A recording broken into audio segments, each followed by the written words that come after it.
happen. And KCRG-TV9's Abigail Curtin spoke with one Cedar Rapids daycare that has relied on this funding since 2021. I know. Are you going to say hi? Happy Hollow Preschool and Childcare has always strived to take care of their kids. But now they're having to work even harder to meet that goal. We knew it wasn't forever, so we kind of stayed on a tight budget. Now we've already set foot before the funding ended.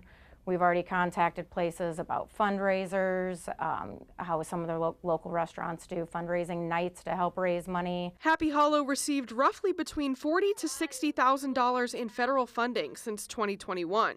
But after that funding was cut on Saturday, Campbell knows it's going to be hard to maintain staff who were entitled to retention bonuses every 6 months via the subsidies. We're very lucky that a majority of our staff is here for the kids and the families, and not necessarily the pay.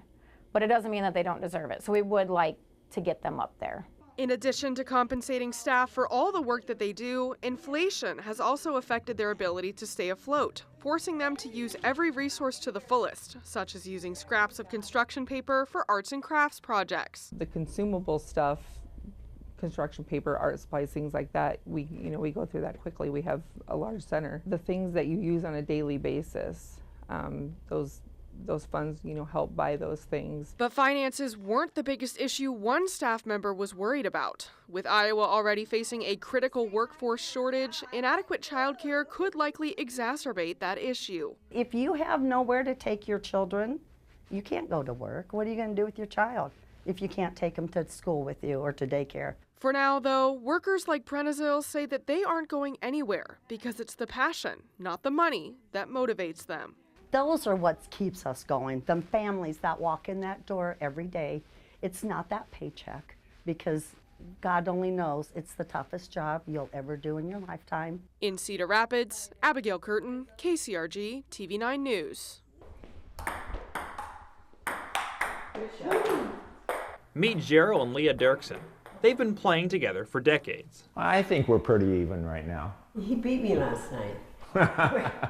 Which is unusual. And after playing for so long, they joined the National Senior Games in 2009. We were going to celebrate our 50th wedding anniversary, and we said, anybody can have cake and coffee in a church basement. We're going to the Nationals. Their first showing didn't go very well. It was our very first national. We got skunked. And so at the end they said, well, what did you learn? You didn't do as good as you hoped. What did you learn? I said, 2 things. My game has to get better. I have to outlive the competition. They've been competing ever since and volunteer at events with the National Collegiate Table Tennis Association. We're in charge of the practice tables every year. So we have about 15 tables for 350 athletes. But their most valuable court is at home. They've invited hundreds of students from around the world to play. When the group comes on Wednesday night, we split up, and they're all younger than us, so they beat us. They're good. Every tag on this globe represents a student who visited the Dirksens. We sign up with the University of Iowa. FIS is Friends of International Students, and you sign up with 1 or more students for a year and just become friends with them. They stay in touch with many of them. Because you have to think about the plumbing, the electricity, how you're going to insulate it. What started with a blueprint, it took a lot of thought and consideration to decide what we wanted to do with it. Turned into these mini houses. Here's a little fireplace. Out here we have our back area and this. Oh, and we have a basketball hoop. Personal touches that make a house feel like a home. Even a Caitlin Clark jersey on the wall. I love Caitlin Clark. I've loved her since she was in high school. Each week since October, these Norway Intermediate 6th graders have been visited by a volunteer from Collins Aerospace to learn about engineering. Our teacher, Miss Neve, and a worker at Collins Aerospace actually helped us with different designs to add to our building. He taught us how to calculate the circumference of a circle to place the windmill blades evenly. That windmill is one of 4 moving parts in this home, which also features a garage, a sliding door, and even a storm shelter. We started with a concept, and then we looked up like renewable sources of energy, and we used those to make this, like the solar panels and the windmill.